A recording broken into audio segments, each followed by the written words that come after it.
So once again, what do these exhaust gas analysis numbers mean? You have 13% of CO2, carbon monoxide, you have 27%, oxygen, you have 0%, hydrocarbons, you have 0, -0, monoxide, NOx, you have 90 ppm, which I don't know what that Parts is. per million. And what's that one in the That's bottom? lambda.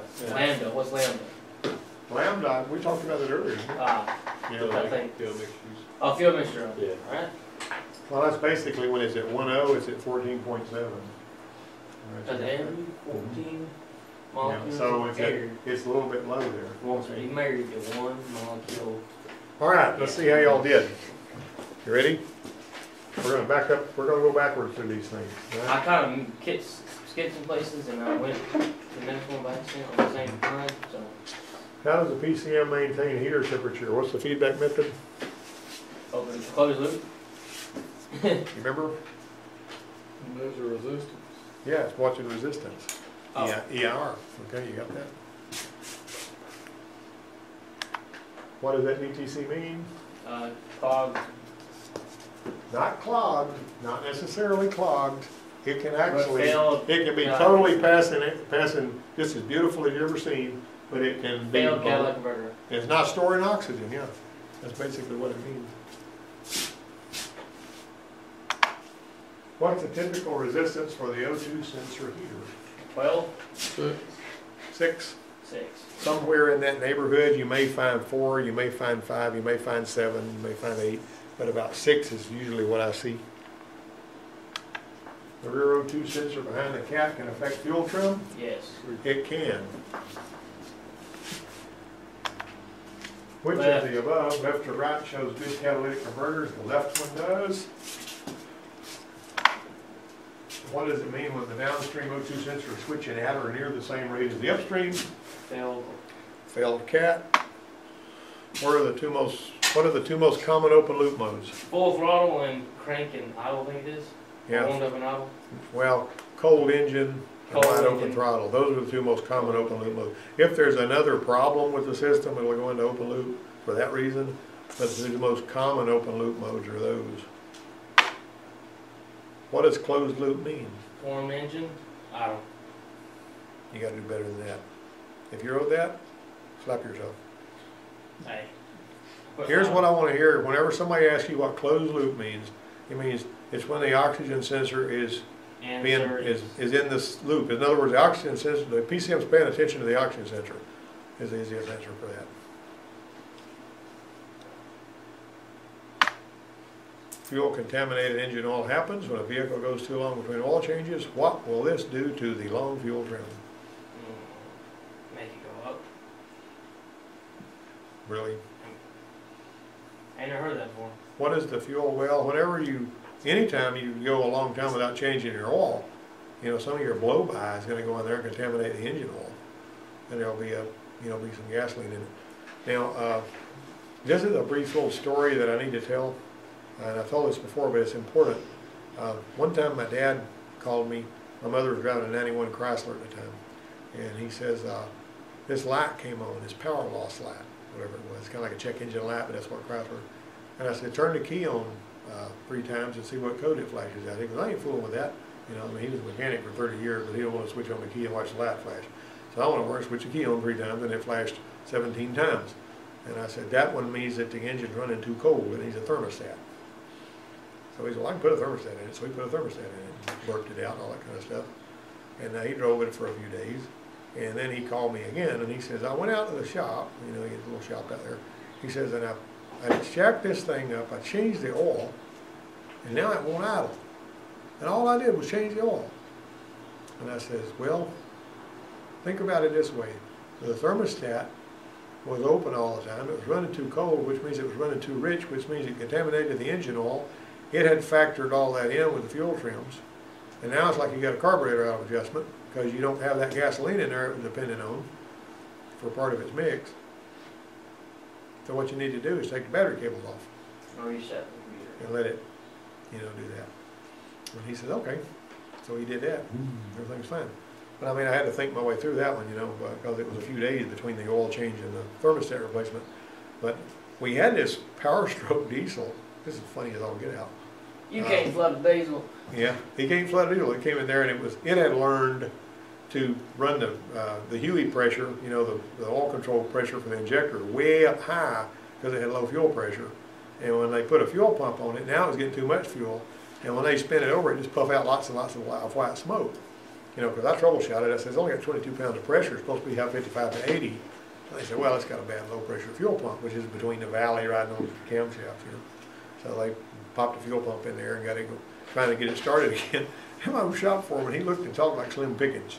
You know, he was, you know, Slim Pickens is, you know, the old, and he says, what do you reckon's wrong with this sucker over him? That's all that white smoke coming out the back. I said, it's probably flooded. He goes, no, you can't flood no diesel.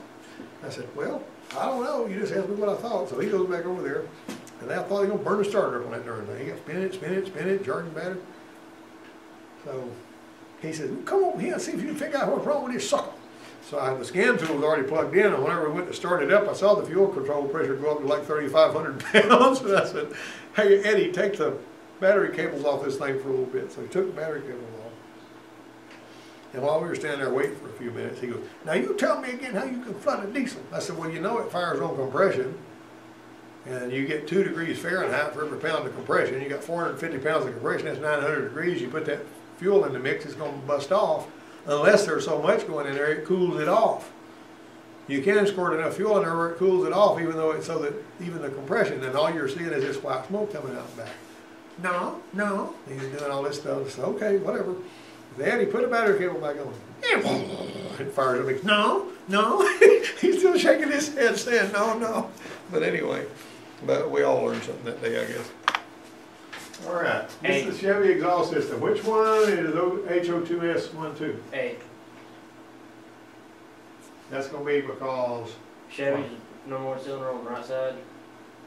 Bank 1. Really? Oh no. Where's the number 1 cylinder on Chevy? Right side. Whenever you're sitting in the vehicle, or when you're standing It's on there? left. Huh? It's on left. It's Driver's on left. side. It's on the driver's side? Yeah. Really? Yeah. All right then. I just want to make sure you were sure. All right. I'm sure. Okay, so this right here is where number 1 is on a Chevy, right?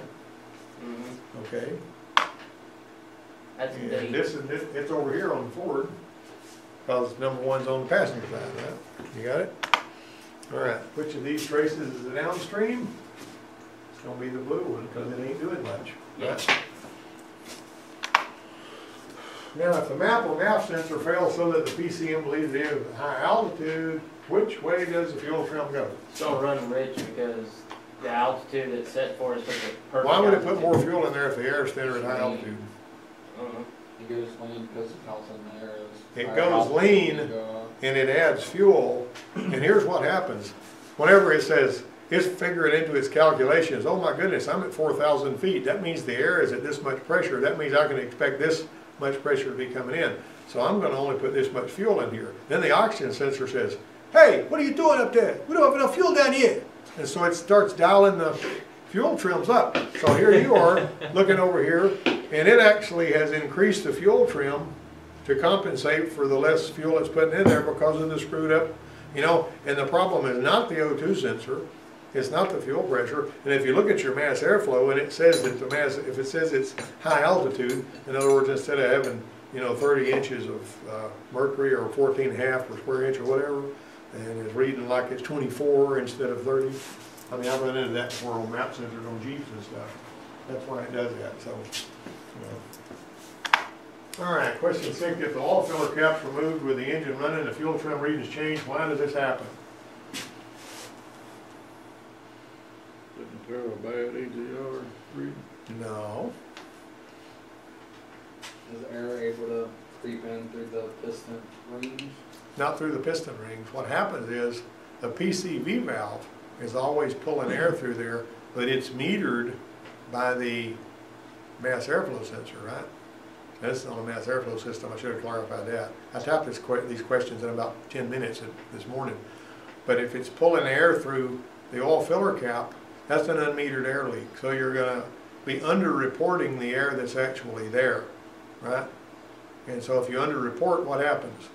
You don't put as much fuel. If you don't put as much fuel, what happens? The oxygen sensors, hey, we don't have enough fuel. What are you doing up there?